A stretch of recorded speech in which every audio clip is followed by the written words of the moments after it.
Well, I said I was going to do the full series of all of the episodes of The Acolyte, and yeah, okay, we got the final episode. Uh, there's certain things I could do sub episodes about with this because they crammed a lot of stuff into this. It's like several of the other episodes were kind of boring because they had weird filler, like staring at a landscape for 5 minutes while people walked around. No talking, just walking. Why did they bother with that? No idea. But that's what they were. Here, so much stuff happens that you're kind of at a loss for. It's like, wait a second. When did they introduce that plot element some of the time? Which, admittedly, is in part because the fact that the way that they wrote things was a bit haphazard, and it's possible that certain of the plot elements that get used here weren't properly introduced earlier because things got rewritten too many times. Anyway, though, so this is what we're doing with that in a TTRPG, and it's also what to avoid doing because, quite frankly, yeah, obviously you want to actually remember your own continuity. Don't break your own continuity. External continuity is one thing, but breaking your own internal continuity just ruins the whole thing. Anyways, that was a problem I had in here several times, is that sometimes they just like seemingly forgot what they were doing with something. Ugh, got weird. Anyway, though, so for this, they tried to shove everything into a neat culmination so that they have something akin to a proper finale for the thing, which means shoehorning a whole bunch of plots into the same episode and having things converge that honestly some of them probably should have happened sooner, and some of them I think are just dumb ideas that I wouldn't have even bothered putting in the first place, but I'll get to that later. So the first thing here is that it begins with Osha having a force vision while she's meditating, where she sees what she believes to be May killing Master Salt. Okay. Then, when she gets ready to leave and go and confront May, she puts on an outfit identical to what she saw in the Force vision. Yeah.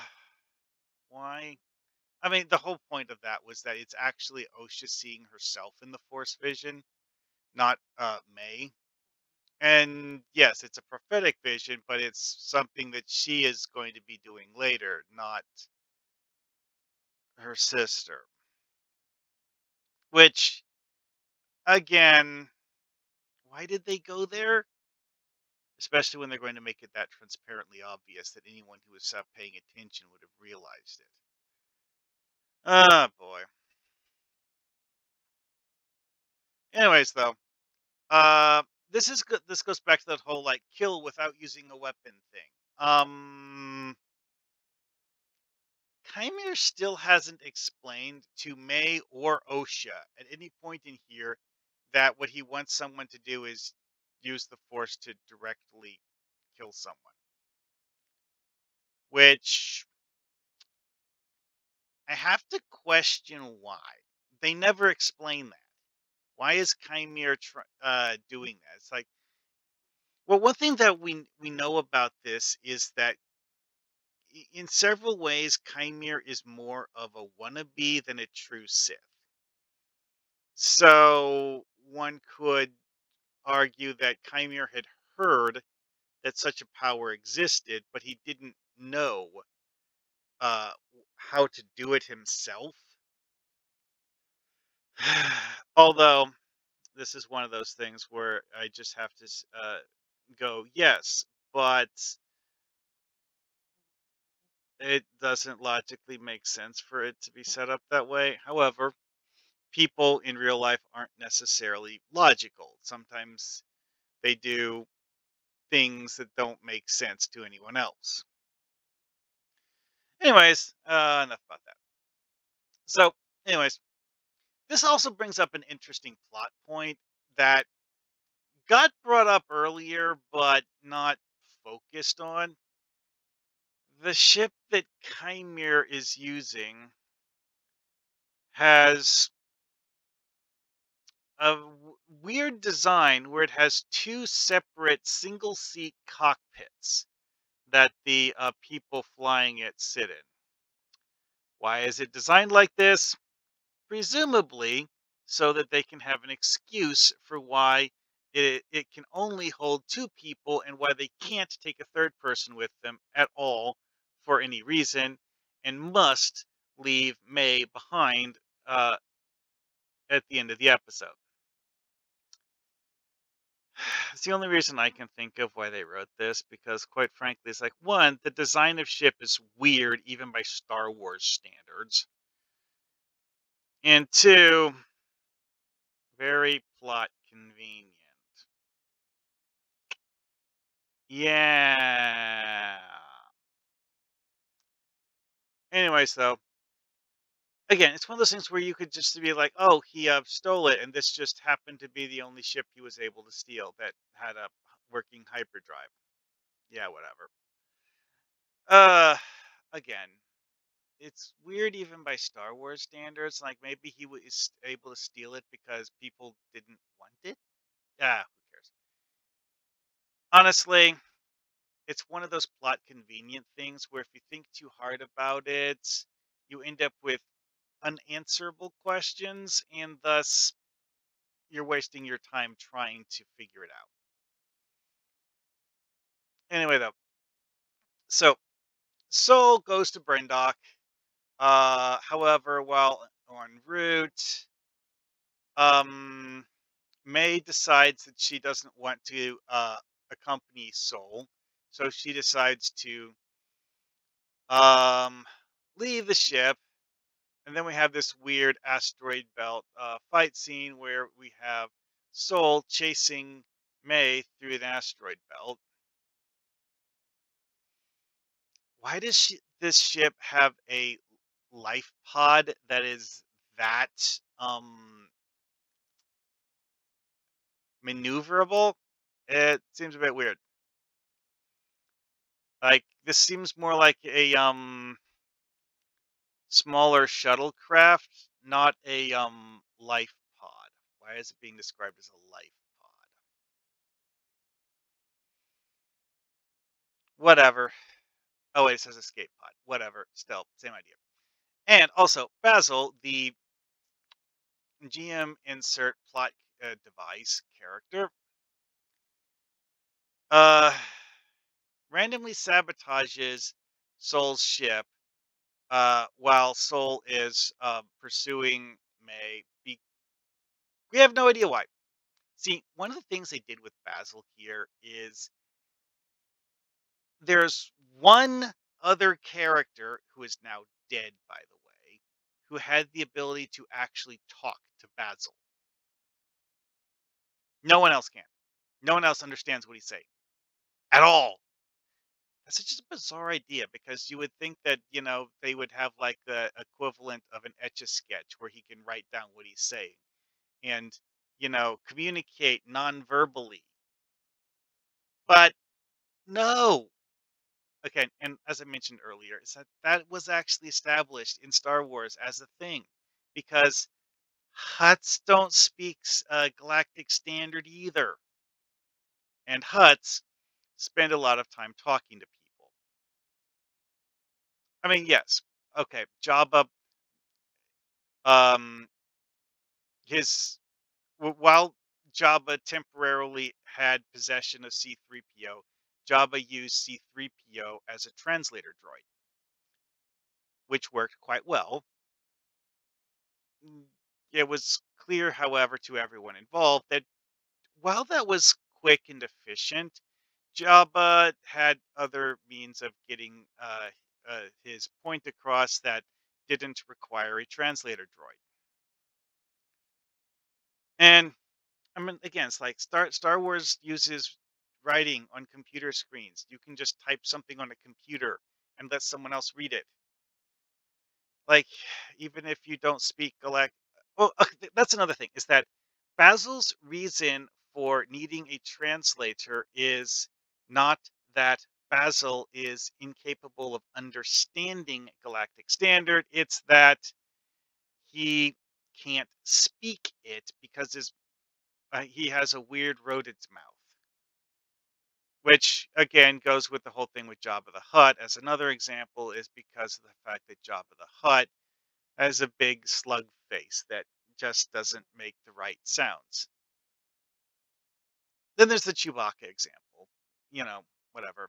They also have a Wookiee in this show too. So, anyways, so enough about that.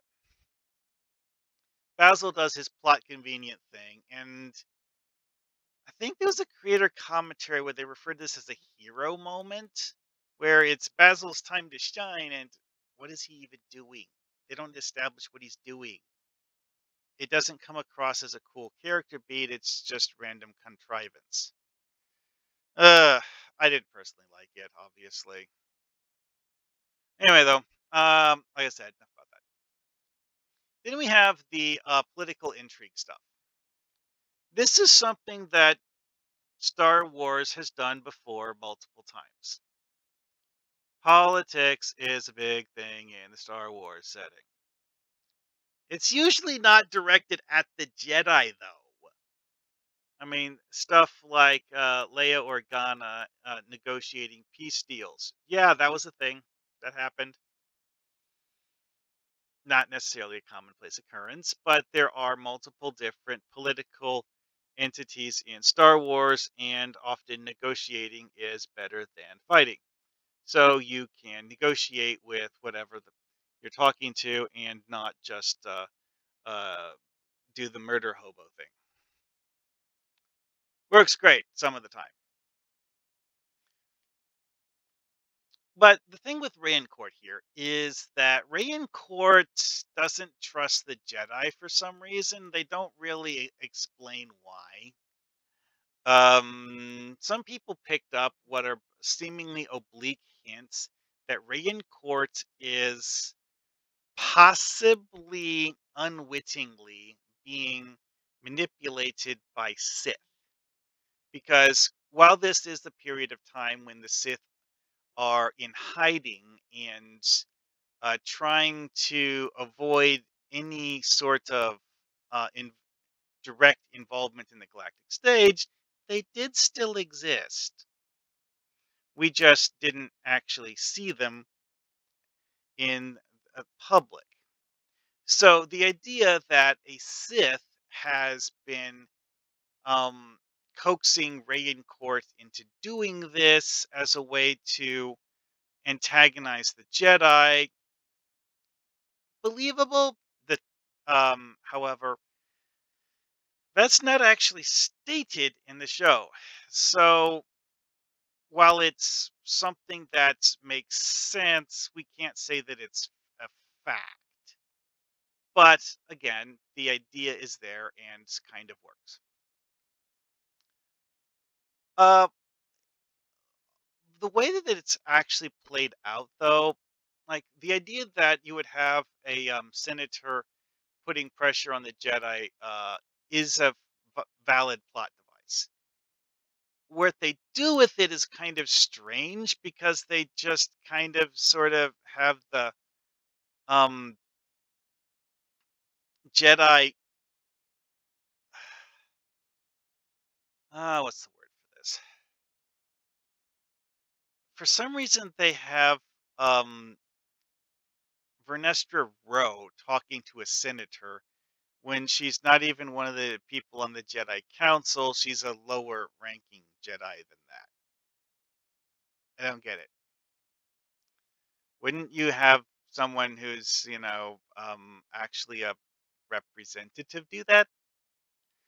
Again, This seems like a contrivance because of the fact that they didn't feel like writing in multiple characters for this purpose. They had like one character who is the quest giver NPC in the Jedi command structure, and that's the only high ranking Jedi that they actually bother writing in as a character. You might see the other ones, but they don't do anything. So all of the things that are actual actions being taken by high-ranking Jedi get taken by Vernestra Rowe because she's the only one they actually wrote into the story. It's a bit unfortunate, but it's the way things got written.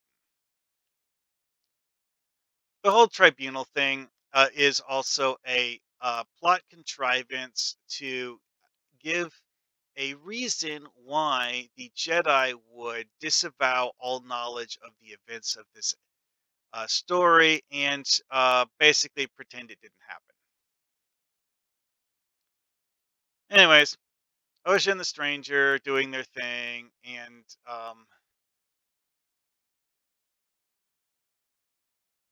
they do a thing where they have Chimere talking about the difference between Osha and May, which again, it kind of goes in that thing I mentioned earlier about how one of them is order and one of them is chaos, but they don't necessarily consistently embody those things, and like sometimes seem to flip flop. It's a weird idea that wasn't well developed. So it's like the idea that I what he's talking about is actually going to be consistently shown later. No. Okay, and moving on. Now we get to the meat of it. Is that we have the stranger land on Brendok after Sol and May are already on Brendok. Um, Sol and May, because of the fact that they use two different vehicles to get to the surface of Brendok, aren't there together, so they're somewhere. And while this is going on, Ro is getting ready to go over there as well.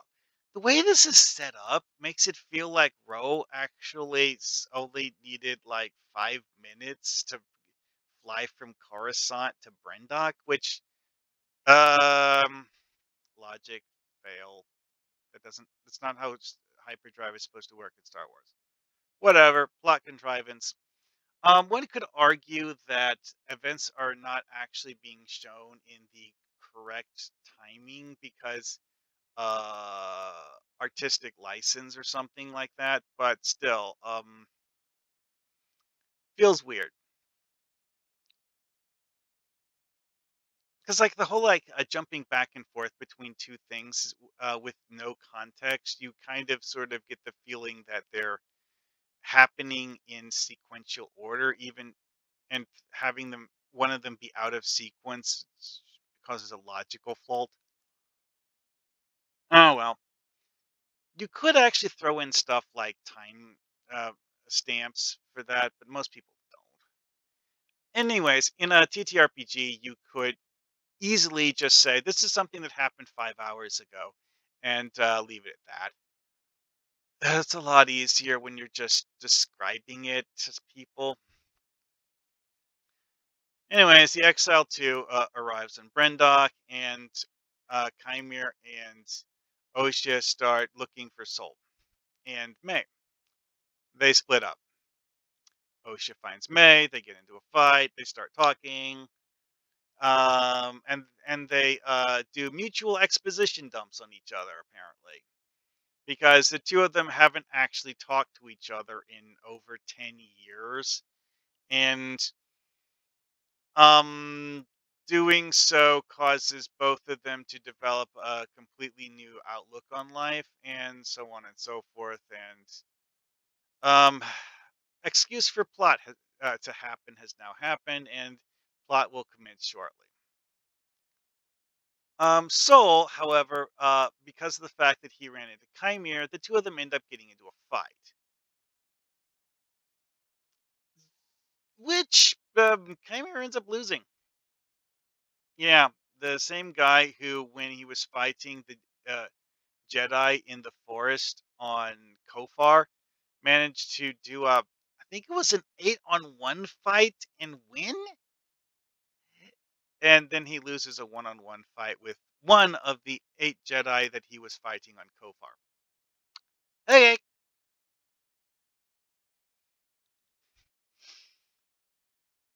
Boy. Then again, one could argue that part of that would be the fact that, uh, Soul has seen him fight before, and thus is better prepared to counterplay whatever he's doing. Okay, from a real world martial arts perspective, that makes sense. From a TTRPG perspective, um, actually statting that in a TTRPG would be convoluted and something that I'm not sure I would actually bother with that. I mean, you could uh redo the thing. Like, you could just like say that he has like an advantage due to surprise during the entire first fight, I guess. It's not necessarily something I think is a good option, but it's something that's relatively simple to do as a game mechanic and not just baked in stats on the character. Anyways, so after May and Osha talk, Osha decides she's going to kill Soul because of the fact that Soul, someone who is someone she should know better than most other people, she decides she wants to kill him because he's been lying to her for literally the entire time he's known her. He's been deceiving her about his motives, and thus she decides she's going to kill him, which reenacts the scene that was in the Force Vision earlier. Yeah, whatever. Again, what I said earlier about how things,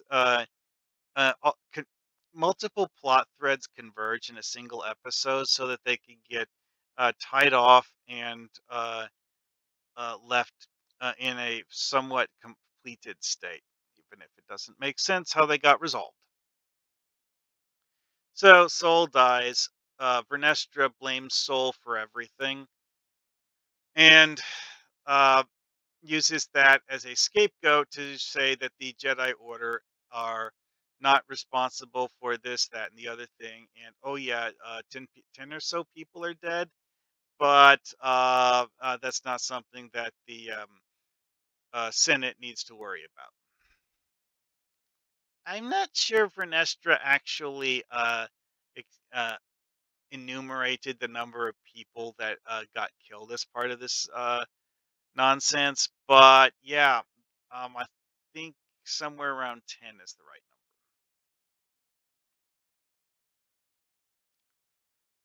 number. Yeah, it's a weird thing because, like I mentioned before, it's like the political shenanigans were put in to give Vernestra a reason to execute a cover up and hide everything, and then just blame Soul for everything as part of the cover up. But this is one of those things where having players try to act out this stuff, players would there's a high chance that if you had players actually making decisions with this as the intended endpoint, it's possible the players would come up with a very different way of handling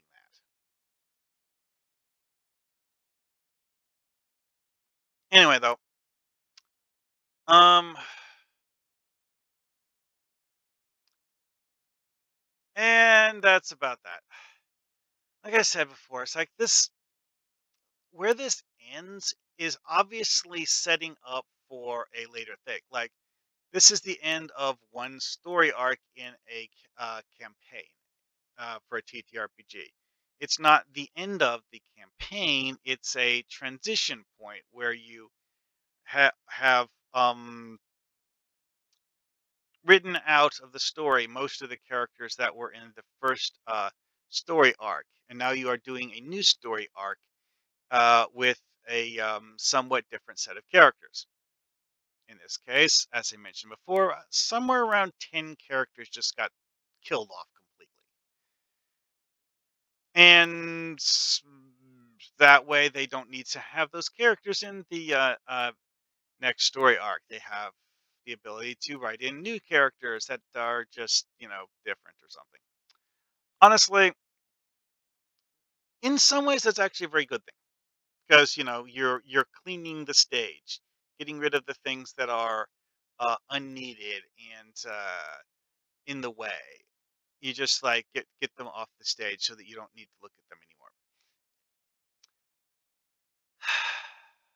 I personally found it to be very contrived the way this was done, and like I said before, is that having players try to do this, there's a high chance you would end up with a very different end result because players are going to do what players want to do, not necessarily what you want to do. Uh, and honestly, it's like, because like the whole thing, there was one more thing I forgot to mention. I said earlier that they leave May behind. Well, they also do this plot convenient thing where they erase May's memory of the entire time since she met Soul.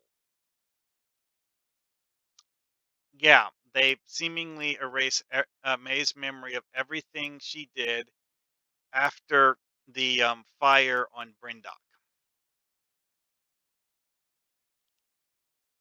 which leaves May in a very, very confused state because of the fact that she knows she's not 8 years old anymore. a- And yet she doesn't remember what happened earlier today. And that gets weird. Also, the fact that that character was explicitly left alive in the custody of Vernestra suggests that they were planning on revisiting that story arc later. Which, sure, whatever. It's not a terrible idea. It's just a little odd. And that's about that. As an ending, it's contrived nonsense, but it is an ending. I I don't really think it was a good ending, but it was definitely an ending, and that was better than just dumping things and forgetting about the whole thing.